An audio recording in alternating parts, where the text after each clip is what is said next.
Everyone knows Voldemort was the last known descendant of Salazar Slytherin. That's how he could speak Parseltongue, and why the Chamber of Secrets even responded to him. But here's where it gets weird. Some fans believe he wasn't just tied to one legendary wizard, but two. Deep in old wizarding lore, there's a theory that suggests Slytherin and Merlin were actually distant relatives, both born centuries apart, but with shared magical ancestry rooted in the old bloodlines of Avalon. And if that's true, it means Voldemort may have inherited not just dark magic, but ancient divine magic. Merlin was a master of time, prophecy, and transformation. He served kings. Slytherin valued blood purity, cunning, and control. Combine the two legacies, and you get something terrifying.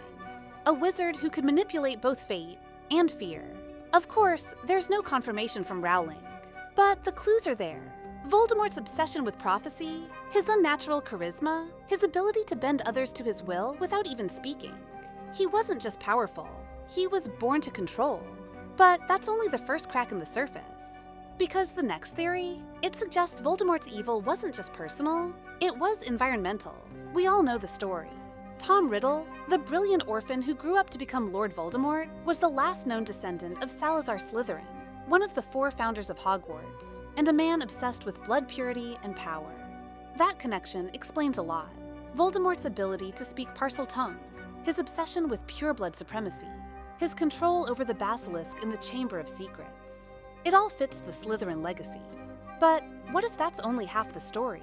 According to a growing number of magical theorists and deep dive fans, Voldemort's bloodline might be even more powerful, and far older than anyone realized. Some claim that, hidden deep within the tangled web of magical ancestry, lies another name. A name that predates Hogwarts. A name that rewrote magical law itself. Merlin. Yes, that Merlin, the wizard of legend. A historical figure so influential, the Order of Merlin was named after him. A man who allegedly mastered time manipulation, prophetic magic, and elemental forces that modern wizards have only scratched the surface of. Now here's where it gets eerie. Certain ancient texts, and even speculative lineage charts from wizarding historians, suggest that Salazar Slytherin and Merlin may have shared a common ancestor centuries before Hogwarts was founded. Their paths diverged.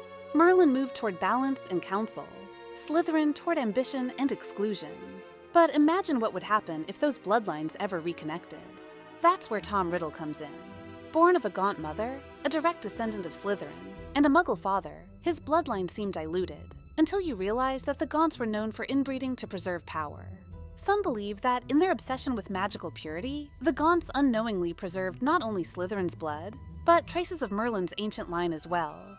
If true, that would make Voldemort more than a mere heir.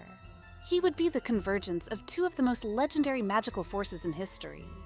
Slytherin's ruthlessness and Merlin's raw, transcendent power. Think about it. No one else at Hogwarts, not even Dumbledore, ever showed the same command over dark arts, manipulation, and magical innovation.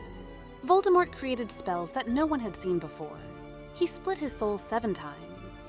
He defied death, not through brute force, but through sheer, terrifying understanding of ancient magic. Maybe that brilliance didn't come from studying books. Maybe it was in his blood all along. And if that's the case, Voldemort wasn't just trying to conquer the wizarding world. He was reclaiming it. But the power in his veins may have done more than fuel his rise. Because the next theory, it suggests that the very act of becoming Voldemort may have cursed the world around him. We all know Voldemort created Horcruxes, splitting his soul into fragments to achieve immortality. It was the darkest form of magic imaginable, and it came at a horrifying cost. But what if the cost wasn't just his? Here's where the theory goes deeper. Some fans, and even a few magical scholars, believe that Horcruxes don't just anchor the soul. They radiate darkness. They poison the space around them. Almost like magical landmines, slowly corrupting everything they touch. Let's look at the evidence. Take the locket, the one Harry, Ron, and Hermione carried in Deathly Hallows. The longer they wore it, the worse things got. Paranoia, rage, emotional collapse. It didn't just weigh them down, it changed them. And then there's the diary. When Ginny got her hands on it, she wasn't just writing in it, she was being drained, possessed, manipulated. It nearly killed her, and no one even realized what was happening until it was almost too late. Each Horcrux caused psychological and environmental decay. Even the ring, hidden in the Gaunt Shack, left behind a curse so strong it nearly ended Dumbledore's life within seconds of touching it. Now, ask yourself this. Was that just a side effect? Or was it intentional? Some believe Voldemort wanted these objects to spread darkness. That the Horcruxes weren't just his life insurance, they were bombs. Magical weapons designed to weaken the world while he rose to power. Because what better way to rule than by first poisoning the Foundation? And it gets worse. There's a fringe theory that suggests the Horcruxes may still be affecting the world even after they were destroyed. That some parts of their dark energy never fully vanished.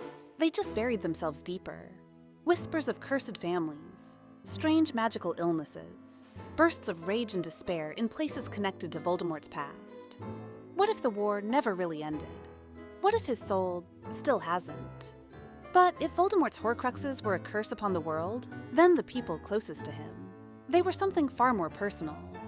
Everyone remembers Bellatrix Lestrange, wild-eyed, cruel, fanatically loyal to Voldemort. To most, she was just his most devoted follower, the perfect servant. But what if that's not the full story?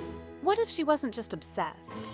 What if she was handpicked? Some fans believe Voldemort was grooming Bellatrix, not as a follower, but as a successor. A dark queen to rule in his image, should he fall. Let's break it down.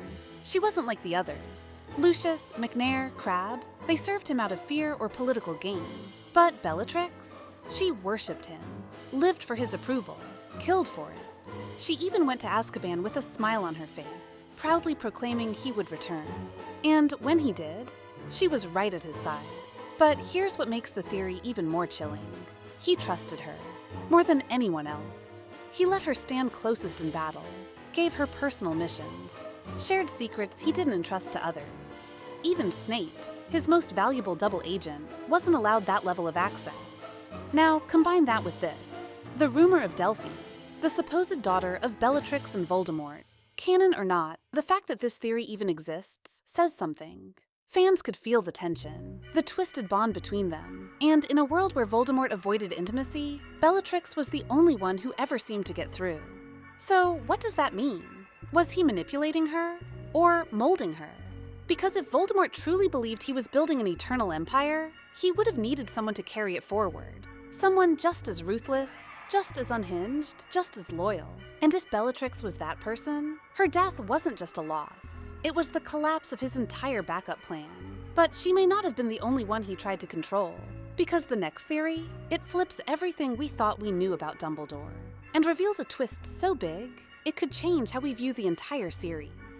Dumbledore, the wise mentor, the last line of defense, the only wizard Voldemort ever feared. But what if he wasn't just watching Voldemort rise? What if he was allowing it? This theory suggests that Albus Dumbledore, with all his brilliance, foresight, and magical power, could have stopped Tom Riddle long before he became the Dark Lord. And yet, he didn't. Let's rewind. Dumbledore met Tom Riddle when he was just 11, a disturbed orphan, already displaying signs of manipulation, cruelty, and obsession with power. Even then, Dumbledore knew something was wrong. He even said so directly, in Half-Blood Prince. So why let him into Hogwarts? More importantly, why let him stay? The answer lies in something much darker: strategy. Some fans believe Dumbledore saw Voldemort as inevitable, that stopping him early would only delay a future threat. Or worse, let a smarter dark wizard rise in his place. So instead, Dumbledore let him grow, studied him, and prepared for the long game. That long game? Harry Potter. Because by allowing Voldemort to rise, Dumbledore created the very conditions for his defeat. The prophecy, the Horcruxes, the pain, the purpose. It's cold, it's brutal. But Dumbledore wasn't just a kind old man. He was a war general in a chess match that spanned decades. Sacrifices had to be made. But here's where it gets truly disturbing. What if Dumbledore wasn't just playing the long game? What if he used Voldemort, letting him expose the cracks in the wizarding world, the corruption in the ministry, the prejudice in Hogwarts, the weakness of the old systems, so that when the war ended, Dumbledore's vision of a new magical world could finally begin? That would mean every death, every battle, every shattered life was part of a plan that used both Harry and Voldemort. And if that's true, then maybe Voldemort wasn't the only one willing to sacrifice everything for his vision, but But Voldemort wasn't just trying to change the world. The next theory suggests he wanted to transcend it entirely. To most, Voldemort's goal was simple: immortality. He wanted to live forever, avoid death, and rule the wizarding world without fear of being overthrown. That's why he made Horcruxes. That's why he feared the prophecy. That's why he became less than human. But some theorists believe he wasn't just trying to escape death. He was trying to transcend it. According to this theory, Voldemort wasn't seeking eternal life. He was seeking godhood. Think about it. He didn't just want to survive. He wanted to dominate life and death itself, to remake magic in his image. His experiments with the soul weren't just about anchoring himself to the mortal realm. They were rituals, sacrifices, pieces of a larger spell. Each Horcrux wasn't just a safeguard, it was an offering. In ancient magical cultures, the kind predating even Hogwarts, wizards believed that true ascension required destruction of the self, the shedding of identity, the death of the ego. Sound familiar? Voldemort split his soul, rejected his name, abandoned love, empathy, even his physical form. He became a symbol, a myth, feared by name alone. And what is a god, if not an idea made flesh? And then there's the snake symbolism. Nagini, Parseltongue, the fact that Voldemort literally slithered back into existence after death.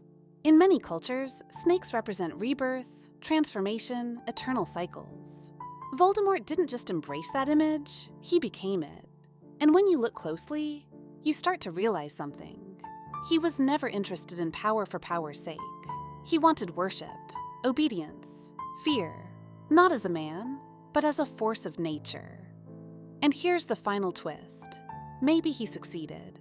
Maybe the Voldemort that died at Hogwarts was just the last physical shell. Maybe the soul, scattered, corrupted, but still echoing, lingers. In fear, in hatred, in every whispered warning to never speak his name. Because gods don't need to live forever. They just need to be remembered. So, what if Voldemort's story wasn't about failure? What if it was a transformation?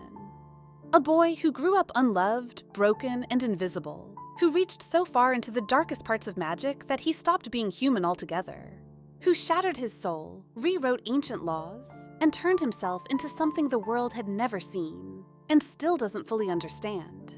Maybe he wasn't just trying to escape death. Maybe he was trying to become bigger than it. Because the truth is, Voldemort might be gone, but his legacy, his influence, his fear, it's still here.